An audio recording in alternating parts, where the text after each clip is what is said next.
You're listening to the AFTERBUZZ TV Network, now the largest new media platform on the web, and your #1 source for after-show entertainment. Very good, Keith Johnson.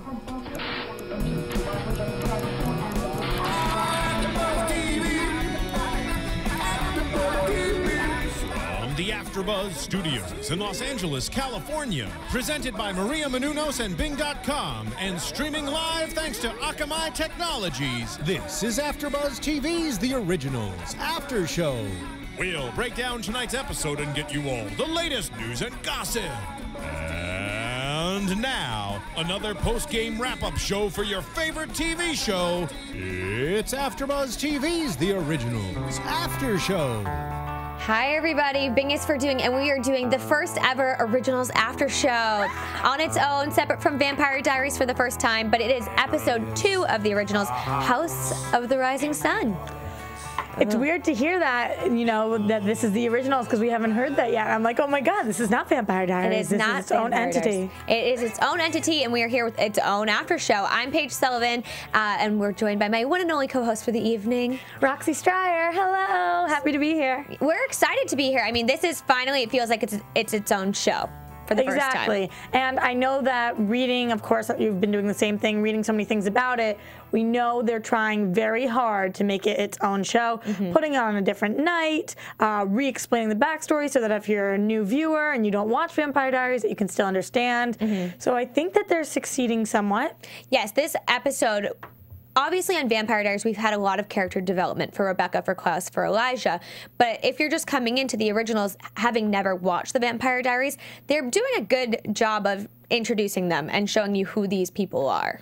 Right, absolutely. I think that it's interesting because if you do watch the Vampire Diaries, you do have a different perspective on what's going on, and you do have a little more knowledge, but I'm trying to place myself in a position where I don't have that knowledge. I'm trying to see if I still would understand, and I really think plot-wise, you should be able to follow what's going on so far. I think you definitely should, and I think as a Vampire Diaries fan, you just have a little up on everyone else. The information you know, I think, is coming. We're going to learn more about their characteristics and why they act a certain way. And I just think it's all about the character development as the show moves on. So I don't think we have an advantage, really. Right, and absolutely. And I think one of the most interesting parts about the episode tonight was the flashbacks. And those were flashbacks that we certainly have not seen before. All new footage, so we're learning things for the first time also. We're gaining access to these characters and learning bits and pieces of who they are to each other now, especially with Marcel, who we don't know much about, other than that he was a good friend of Klaus's. Now we're learning he's more like a son to Klaus, which I had no idea. And I have to ask myself, I wonder how much they knew when they filmed the Originals pilot. How much of the storyline had they already concocted? Because it seems so perfect and like it flows so well. And it was months and months ago. You know, a lot of times when they film a pilot of a show and there are that many months of the gap is so large. Right. There's either new casting or the storyline strays a little bit, but this seemed to go flawlessly. So I wonder if they had planned completely what was going to go on, hoping that the pilot did well, which it did. Yes. And then, of course, we have the season. I think with the way things turned out when it was originally aired, especially alongside the Vampire Diaries, kind of as, you know, an episode, they knew. I think they must have known this was going to be a hit. The Vampire Diaries blew up. Right. So how could the Originals not? It's just, of course. It's like a second favorite show now. Absolutely. And a lot of fans were getting, I think, a little sick and bothered by the fact that the Originals took up so much of the episode, not because they didn't love the Originals, but because it strayed away from the storyline that they were trying to follow. But now that the Originals have their own show, you can really just pay attention to the storyline, like we were talking about when we were in the screening room. We love these characters. Right. And of course, we have a couple new characters tonight that we don't know as well, but I'm sure we'll grow to love. But the siblings, we love them. We love them. No matter how bad they are. And they're not great. They're not great people, but you learn to love them. You learn to love their faults. And so this after show, we really are going to break down the characters because that's mostly what made up this whole episode was seeing their past, seeing how they work together, and why they act the way they do. Absolutely. Which is all kicked off when Rebekah comes back to town. She's no good. She is just a ball of fire. Right. I mean, she's not even the worst of the siblings, but she is a little badass, you know? She's back in town, and I think as the only sister, you got to stand up for yourself, and she comes in guns a-blazing. She really does. She comes in killing 6 vampires. Right. With the blood on the face. Yeah, she has no shame. She doesn't care. They were rude to her, so hey. And she comes back because she's looking for Elijah. Yes, and so Elijah's always been the good brother. Right. He's not comparatively, yeah, not a good person necessarily, but he's got good morals, and he never breaks a deal. And so she comes looking for him to know that supposedly he's run off, which she knows is not true. Right, of course, and she can tell when her other brother is lying, and she knows that something's fishy. And I think that she is very used to it at this point, as she says, when you are with somebody for 1,000 years, you know them a little bit, you know? Yes. Like, I think about how well I know my siblings or how well you know yours, and I'm like, oh my God, I know them like the back of my hand.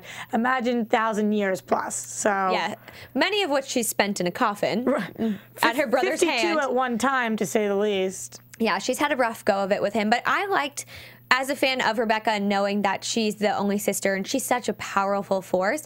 I loved learning why she's like that and how Klaus views her. Klaus does view her as a little sister, but he never lets her grow up. It's been 1,000 years, and he'll never let her have that one guy in her life. Right, and I want to talk about that a little bit because it's confusing to me on whether he's just the typical overprotective brother where no guy is ever going to be right for her, or whether really the right guy hasn't come around, or he's a little bit jealous. And I started to think about what kind of taste Klaus has in women, and you know, he's gone for Caroline, who's also blonde and a little similar looking to his sister. Very similar, I think. And then in this episode, or the first episode, excuse me, we see him going after Cammy a little bit, also blonde. So maybe this is just one of those Freudian mother-sister type brother weirdness going on. It may be. I'm not exactly sure. Maybe he just respects his sister that much. Maybe he really is scared for all the guys in her life because something bad happens to all of them, although usually he is that bad thing. He is the bad thing. So what do you think the reason is behind him doing all this? I think it's for what you said first. I think it is truly that the right guy has not come along for her. He has a good instinct about people, and he knows whether they're good or not. I feel like he really does. And you know, that's why he likes Caroline, because she is ultimately a good person who wants people to be their best self. And that's why he fell for her. And I just think when it comes to Caroline, these are guys for the right now for her. And she's going to want to turn them into a vampire, and then they're going to stick around longer, and it's going to be more trouble. Where if he kills them, she can move on. You mean when it comes to Rebekah? Oh, Rebekah, yes. So when he kills her suitors, or the guys that she's dating, he can just cut it off there. So who would Mr. Right be then? Well, see, I for a second thought it would be Marcel. Right. But he tested him. And so he loves Marcel. He thinks Marcel's a great guy. But when he tested him and said, you can pick Caroline or you can be a vampire. Rebekah. Or well, I keep calling her Caroline. I know. I put that in your Rebekah, head. you put it in my head. The blondes. The blondes. If you can take Rebekah as your girlfriend and live with her for the rest of your human life, or you can be a vampire. And he chose to be a vampire.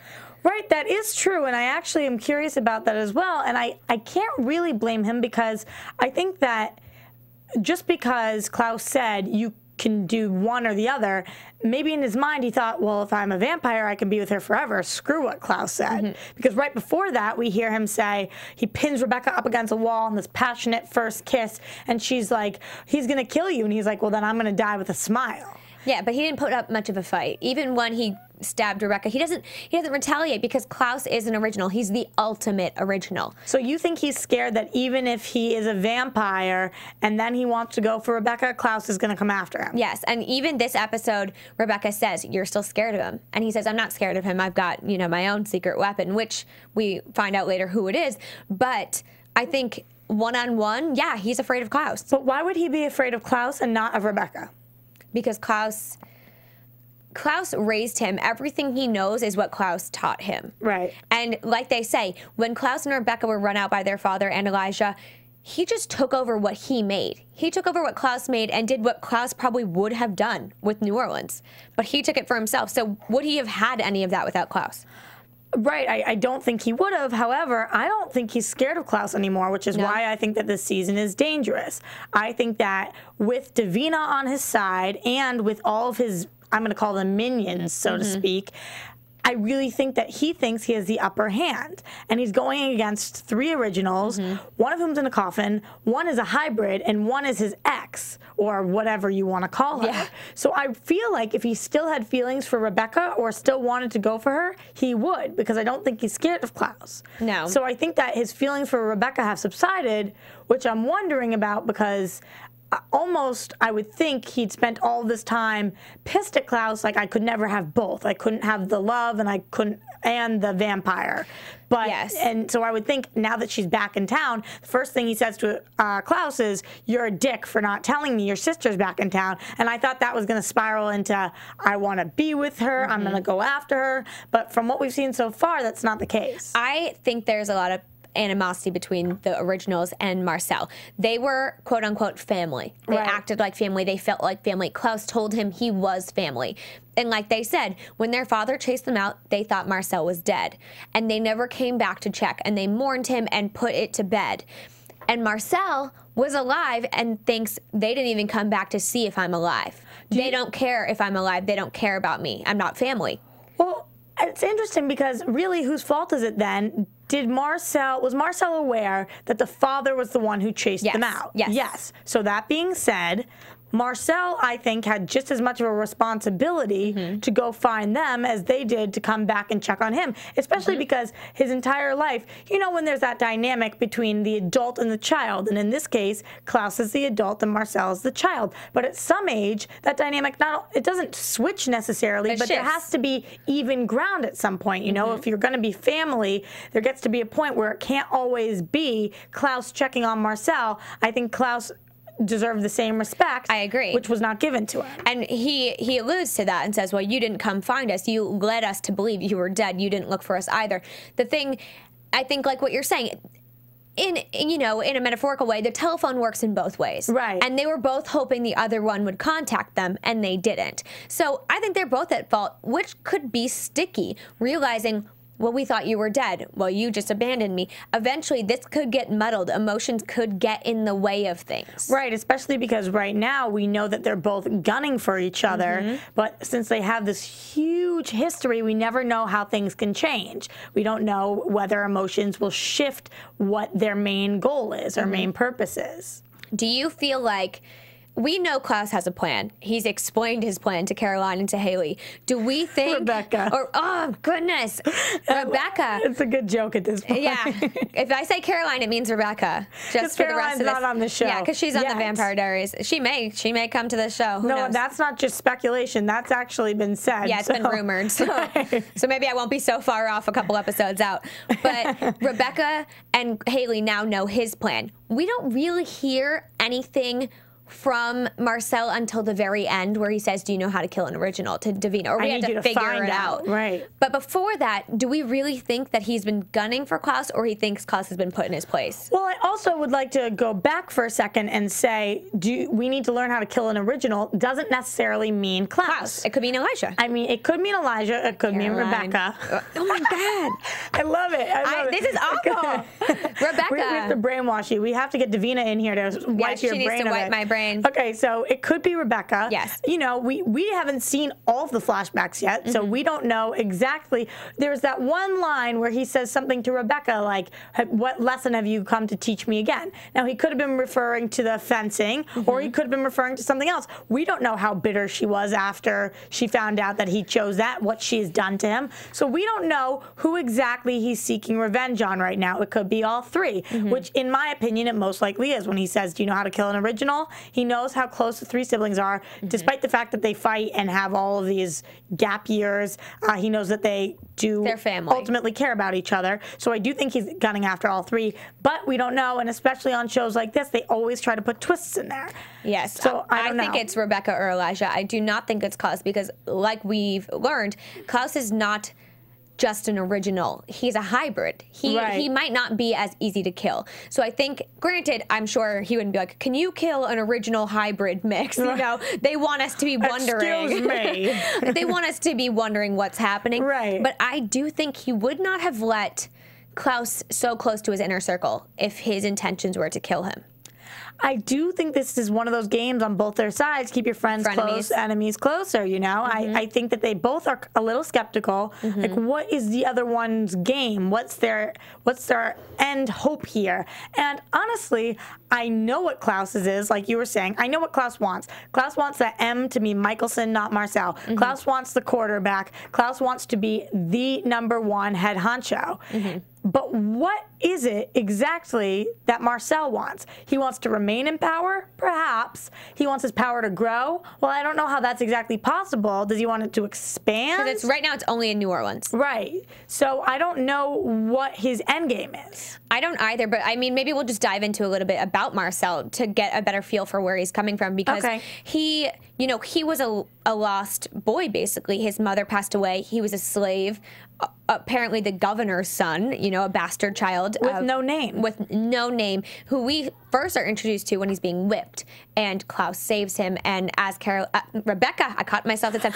As Rebekah. Getting there. Yeah, as Rebekah says, though, you know, he saw himself in Marcel. He saw himself when his father was beating him because of the beast that he was. Because they're both bastards. Yes, and they're both, in the eyes, you know, Marcel being black, obviously in those days was, you know, he was a slave. And they're both a black sheep. Yeah, so they lived a very similar life. Luckily for Klaus, he had Rebekah and Elijah to get him through and to be his family. And luckily for Marcel, he had Klaus.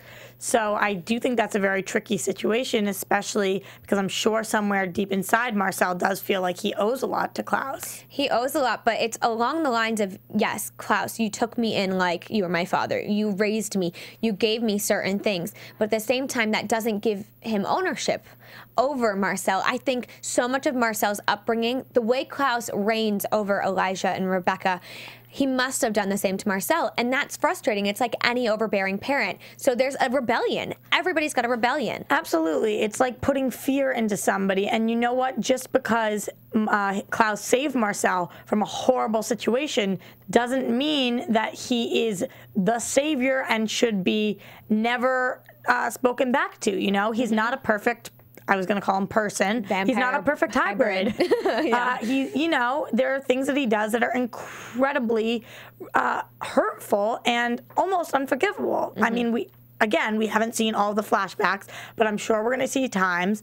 And just tonight, we see that Klaus at one point takes a knife or takes the sword to his neck. You know, he's temperamental like that. So I'm sure there's a million other things that have happened like that. So perhaps Marcel's a little resentful, but feels guilty about being resentful because he's the savior, but feels guilty about him saving him because he thinks that maybe he could have made it on his own. And, you know, and also because he's sired to Klaus. He is sired to Klaus. But I feel like the sire's been broken in some ways because he now kind of controls his own thoughts and can do his own things and doesn't only do what makes Klaus happy. Right, and actually I don't think they did the best job explaining what a sire bond is in this episode. So if you don't watch the Vampire Diaries, when you are a vampire and you are the person who turns somebody else, you're the person who sired them, and sometimes 1 out of every 1,000, I think they said, they create this bond, and it's called the sire bond, and that means that the person you turned does everything you say, whether they want to or not. And that bond can be broken, as we see with the werewolves and whatnot, but just to make that clear. So it's less about saying, Marcel, do this. It's more like, oh, this will make me happy, so therefore Marcel does it. They do whatever they think is going to please their master. And so that's what they must have been. But when was that broken? How was that broken? I don't know, and it's almost a form of going from one slavery to another. Exactly. So it's tough to imagine how he's exactly feeling, and now, you know, if you are enslaved for your whole childhood, and then the way you look at your adulthood is as if you were a slave, and now you're finally free, I bet you're going to fight like hell to keep that freedom. Not only freedom, but he has power now. Right. It's not just about being free from Klaus. Now he's the one in charge. Exactly. He has people under him, and nobody in power wants to be a slave again. So we're learning that this is all, it's always been about power for Klaus and now for Marcel. They own this, and you hear him say over and over, this is mine, this house is mine, your room is mine, and New Orleans is mine. Yeah, absolutely. But I think that, I don't know yet because we don't know as much about Marcel as I know about Klaus, but you know, in tonight's episode, when we see Klaus throw a meal down the stairwell, you see a scene like that, and I wonder if Marcel's capable of such hatred. You know, he seems to, what Klaus has never had is people who love him around him like that. And it seems that Marcel has that right now. People who do for him because they want to. It might just be because they're afraid, but he does seem to have a lot of loyalty there. So I wonder if he rules without being as evil, but maybe he is as evil, and I don't know. I'm thinking along the lines of you. I think it's a lot about loyalty and a family bond. I think it's that mentality that we are in this together, because even tonight when they save, what's his name, Josh, there was the girl and the boy who one could choose to be a vampire and one would die, and they had to grab the coin. Yeah, and the girl grabbed the coin, and you know, Marcel kills her and says, "I don't like friends who betray friends." Yeah, I have a thing against friends who betray friends. Very interesting point you bring up. So I think it's, for him, it's huge. Loyalty and having one another's back is the epitome. That is what you have to do. Absolutely, and that is a huge difference between the way that Marcel reigns and the way that Klaus reigns. And I wonder, though, if Klaus would disagree with that sentence. Do you think that Klaus would have killed Josh and kept the blonde girl alive? I think he would have killed them both. That's the thing about Klaus. I don't think he cares. Interesting. He doesn't care. I mean, if he's building, like, we've seen him build armies before on Vampire Diaries, so we kind of know where he is in regards to having his minions, and he didn't build them the way Marcel did. He took people's lives and made these hybrids out of werewolves without them wanting it. However, I will say that something that might change that is the fact that Klaus, yes, he has his siblings, but he's never really had anything that he truly wants and cares about.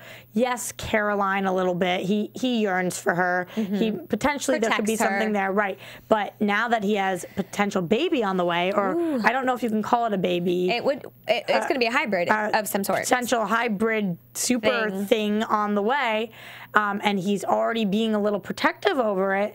I wonder if that will change the way that he wants to rule or views the general population.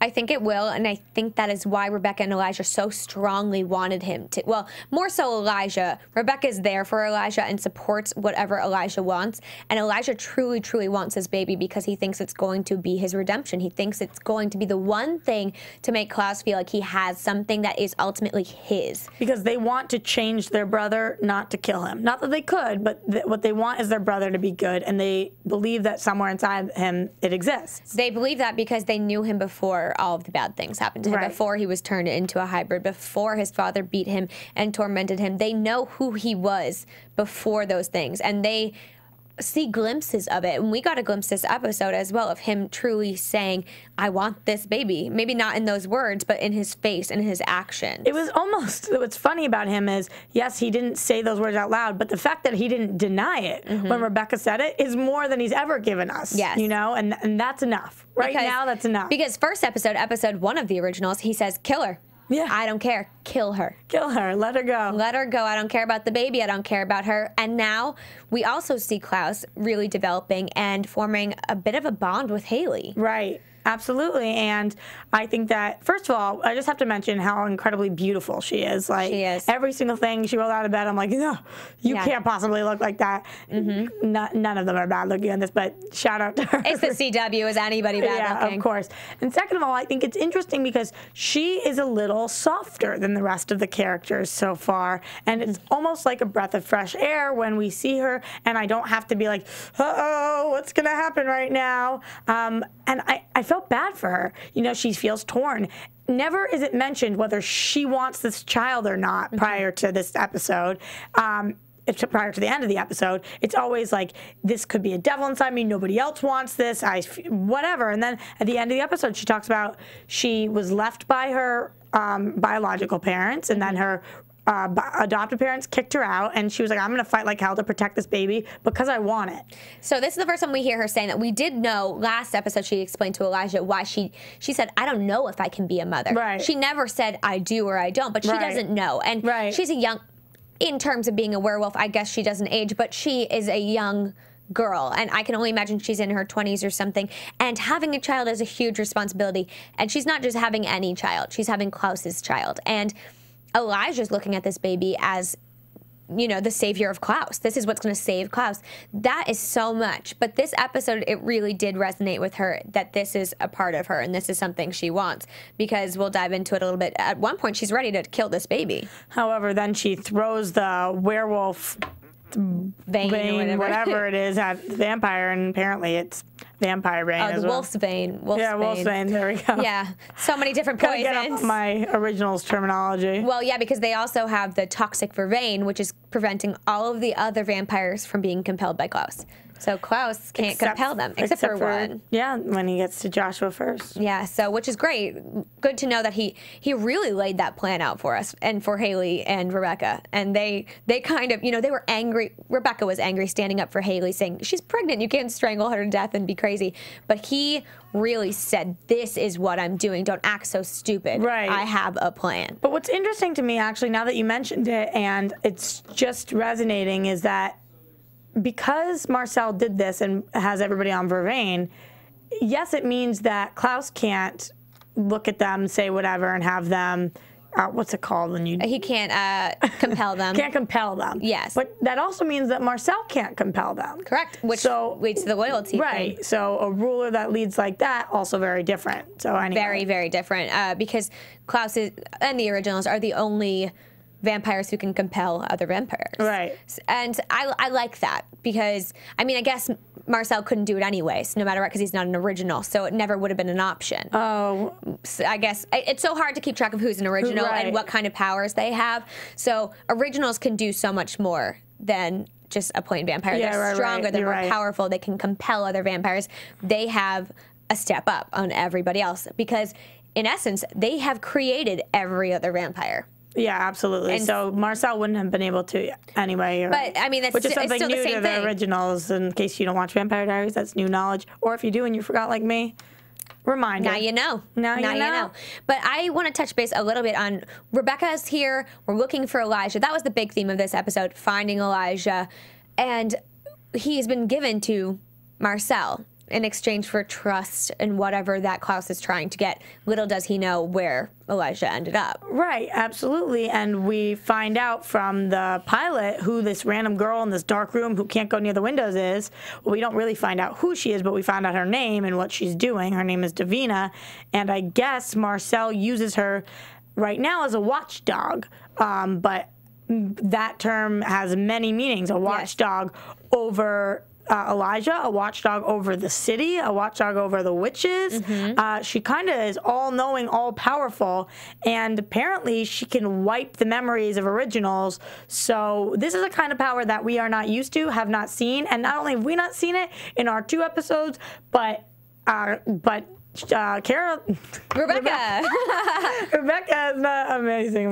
Rebekah has not seen it in her 1,000 years. Yeah, she hasn't seen it. And here's the other thing: the witches don't seem to know what is keeping Marcel in the loop, because whenever somebody does magic, Marcel knows, and they don't know why either. So we have to only guess that Davina is something completely new. She's not a witch in its truest form. She's not a vampire or a werewolf. Is she a sorcerer? Like, what is she? Right. Also, what's interesting is that witches age. So she's 16, meaning she's 16, unless she is not a witch and she did some spell and not. But I thought it was interesting that Rebekah pointed out how old she was, because, you know, when you see a vampire, you never say how old they are, because you never know. But she was like, she could be no more than 16, which was crazy, because that means that this kind of power is new. Yes, and relatively new to them. So she may be some sort of hybrid creation. Right. Exactly. But how did Marcel find her? How did he know what to do with her? Maybe he didn't find her. Maybe he created her, you know? Yeah.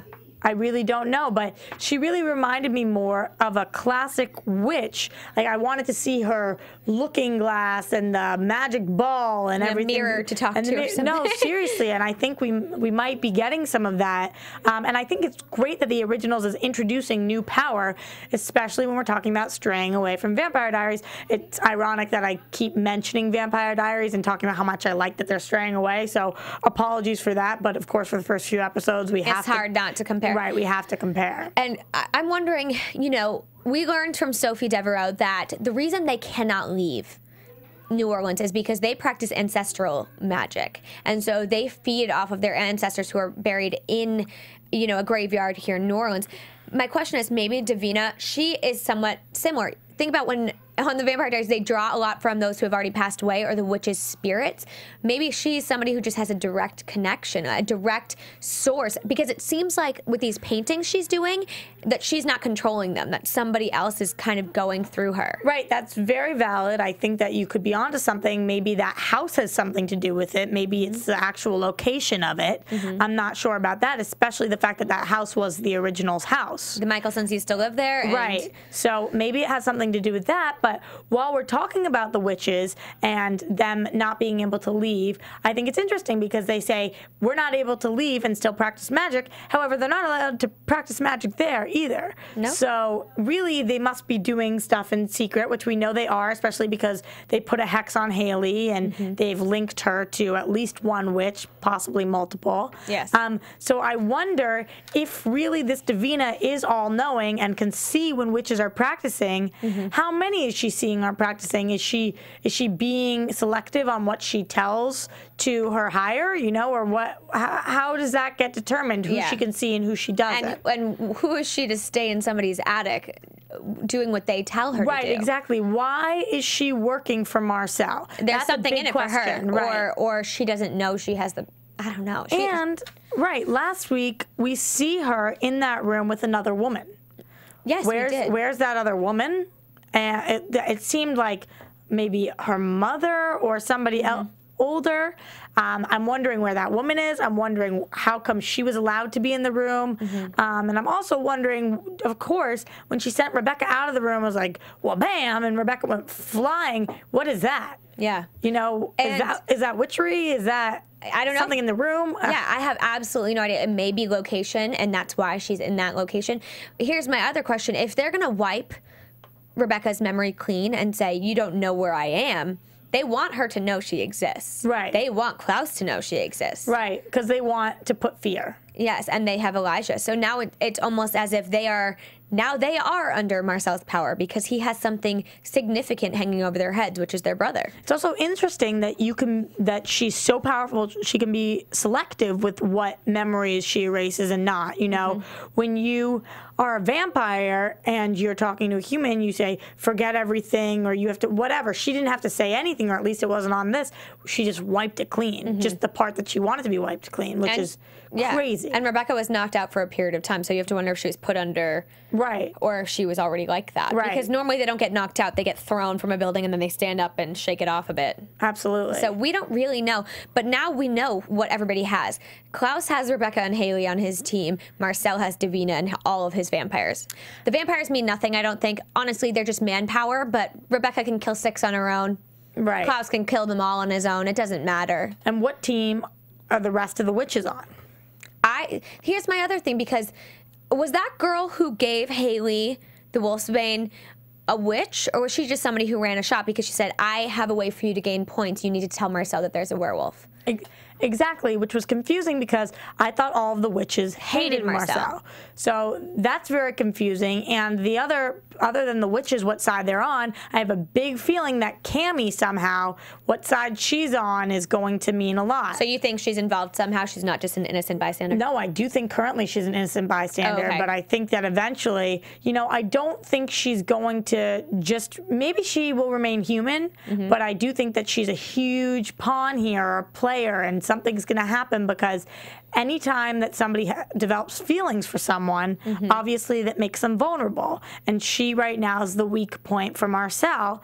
But also it seemed like Klaus had a little bit of a thing there for a second. I thought that the first episode, but now knowing this plan that Klaus has put in motion, Cammy has always been a part of it. Right, that's probably true. So maybe they played it off the first episode, so we're like, oh, he's already found a girlfriend or a person he likes. When in reality, that was just leading to this episode. Really, they just didn't want us to be sad tearing him away from Caroline, so they wanted to like dangle something in front of us. I think that's what it was. Take it away. Because when we originally saw this episode, he had just hung up the phone with Caroline and they'd had a conversation, and then he saw Cammy. And that's when the initial interaction happened. So maybe just carrying it over to the next season, the next show, you know, they had to develop her differently. Let's talk about timeline-wise for a quick second. So if you did watch Vampire Diaries, you know that Rebekah was in the season premiere. So now she's here, and now she's switched over. Also, like you're talking about, if you watched the pilot of the show, not last week, but a few months ago, when it aired in the middle of the Vampire Diaries season, then you know that Klaus met Cammy right as he was getting to New Orleans. But then it seemed that he re-met her in the shop, and now it seems that Rebekah is here. So what was the gap in time between the pilot and this? Summer. I think it was exactly, I hate to do this, but if you watch Vampire Diaries, 3 months have gone by. And we see Rebekah in the first episode. And she's been traveling the entire summer with character Matt on the Vampire Diaries.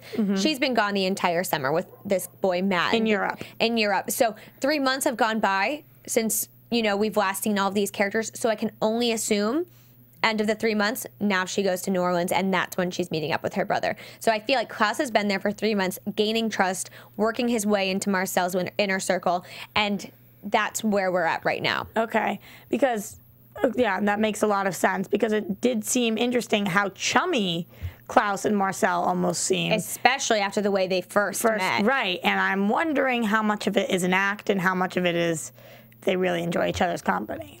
I think that Klaus, yes, he may have loved Marcel at one point, but the betrayal that he's felt is probably unlike any other, because no matter how Rebekah's acted or Elijah has acted, they've never really gone behind him in a serious manner. Yes, they've tried to run away or do their own thing, but they've never turned on Klaus. He's never been treated the way he's treated other people, is the point of that, you know. Rebekah's never done to him what he's done to her. And now he's getting the ultimate punishment, is that he's lost everything he thought was his. Right, he's lost everything he thought was his, and now he's lost his brother.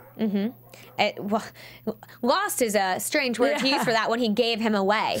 Yeah, that is true. He did give him away. So as much as Klaus likes to think he's in control and he has a plan of action, one piece of his plan was very, very wrong, and he gave Elijah to the wrong person.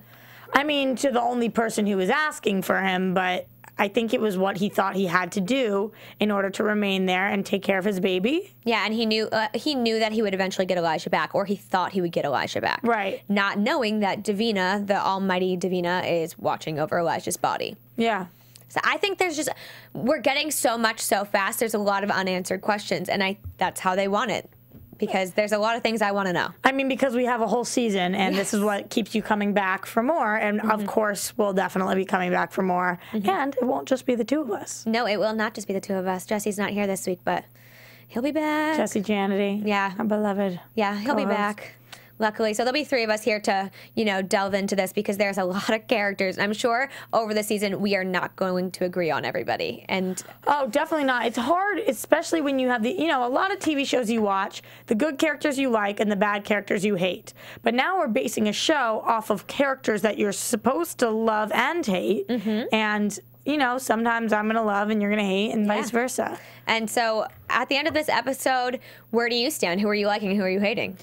I have a soft spot for Klaus. I really do. And honestly, it's crazy, because even though you heard me stick up for Marcel almost for the past episode tonight, I really love Klaus, and I want to see him succeed. And of course, I love Rebekah. I think she's kick butt. And I love her girl power tonight, standing up for Hayley, which is something that we didn't speak about that much. Yes. So I'm on that team right now. But I'm very curious to see how this Davina Marcel thing turns out. And, maybe this could flip on us. Maybe they are the good guys. Yeah. I'm kind of where you are right now. I definitely am on Team Klaus, as I'm going to call it, because I feel like it's very divided. Should we make T-shirts? Yeah, we should. Team Michelson is over on one side, and they have Hayley, who's basically family now. She's carrying the baby. You mentioned Rebekah stood up for her, but Hayley, at the same time, delivers her the daggers that Klaus has been using to put her in a coffin year after year. Right, which I wanted to say, that is sweet, Hayley, but you're not realizing who you're dealing with yet, honey. Like, you have no idea. And I do think you can trust Rebekah, but you don't know that. You definitely don't know that after a couple minutes of her just not letting you die. And after knowing what Klaus is like. Right, exactly. I would just be careful and beware. It was a sweet notion. My first instinct, though, was, oh, God, what's Klaus going to do to her? That's what I thought, but I honestly think that Rebekah's not going to do anything with those, and she has no power with them anymore because now they're on the same team. At the end of this episode, we leave it off as Rebekah says, I will do whatever it takes to find Elijah. Are you with me? And he says, whatever it takes. So it really seems like the family is in this. What I really liked about this premiere is a lot of times I think that new shows come on to, or this second episode, but we're on, for all intents and purposes, for us right now, it is the premiere. What I really liked is it has set up such a strong season in terms of we have a goal right now. There are two sides. You better get on board with one of them to start. Maybe you'll switch halfway through, and they each want something, and there we go. Off to the races. Off to the races, and if we know anything about a CW show about vampires and werewolves, it's nothing like we expect. It's not gonna be cut and dry. We're gonna get confused along the way.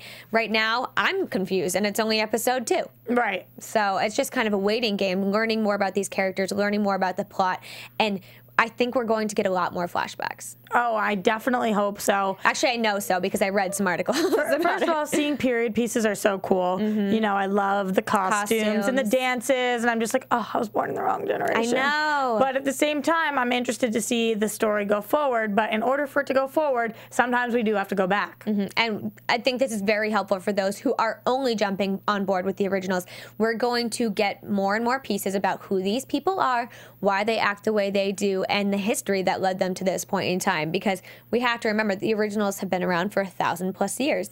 This is not something that developed over, a normal period of life for most people. So there's a lot to come with this, a lot to develop with this plot. Absolutely. So we will be here for all of it. So make sure you guys check out our after show. We are officially here, The Originals. You can check us out on iTunes. You can rate us, comment, let us know what you're thinking, because this is a new show, and we're where you guys are. We don't really know very much about where this show's going or who these characters are going to be. It's a whole new ballgame for all of us. Absolutely, and hopefully we'll be able to get some of the cast in here and talk to them about it. And of course, all the time we're online doing research, figuring things out. So if you have any questions, maybe we can answer them, or we can ask you some of our own questions back. Exactly, because sometimes you guys know more than we do. I mean, you have a lot of times. Yeah, a lot of times you do. We all have the same resources, but come on, there's just some stuff out there. So we follow them all on Twitter. I'm keeping up with them, so hopefully we'll have some good juice for you guys as the season progresses.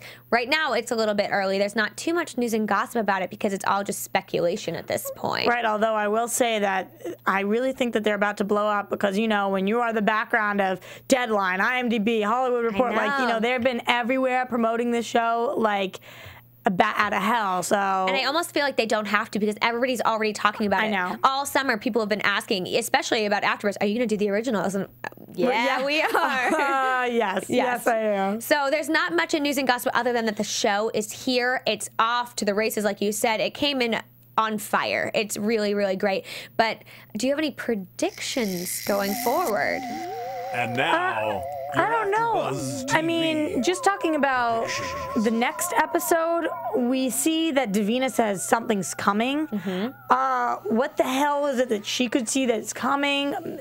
Something to do with Klaus, maybe something to do with the witches, another force, something that we can't see. I really don't know. And then there were all these lights exploding, and I was like, oh my God. I know. So I don't know. I think that we're gonna.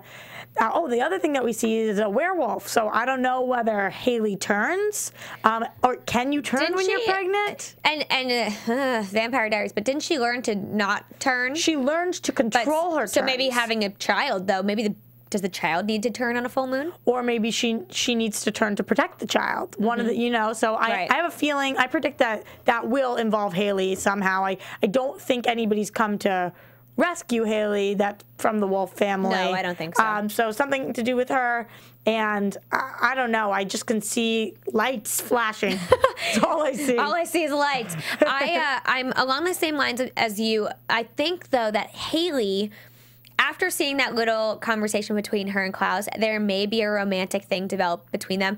I know on many shows, you know, oh, they're the parents of the baby, they're going to bond no matter what. But they are very similar, and they have similar upbringings and being cast out and abandoned by their families. So maybe that will grow into something, because originally I thought that she wasn't going to last long on this show. I didn't think that Klaus would bond with her and that Rebekah would care or Elijah would care.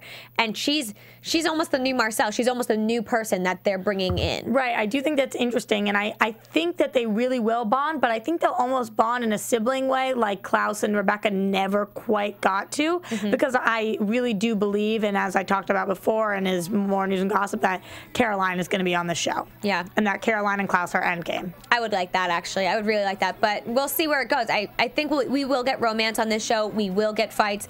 The war has started officially, apparently, next episode. Oh, and something with Rebekah and Marcel, there's going to be a hookup somewhere down the line. Sexual tension, anger, who knows what it is. God. It's happening, though. But thank you guys for tuning in to our very first Originals After Show.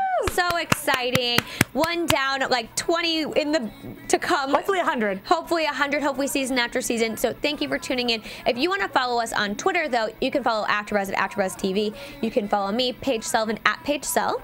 I'm at Roxy Striar. So make sure you tweet us with anything you guys get over the week or that you want to chat about, and we will see you all next week. Thanks for watching. From Bing.com, executive producers Maria Menounos, Kevin Undergaro, Phil Svitek, and the entire AfterBuzz TV staff, we would like to thank you for listening to the AfterBuzz TV network. To watch or listen to other after shows and post comments or questions, be sure to visit AfterBuzzTV.com. I'm Sir Richard Wentworth, and this has been a presentation of AfterBuzz TV. Buzz you later. The views expressed herein are those of the hosts only and do not necessarily reflect the views of AfterBuzz TV or its owners or principals.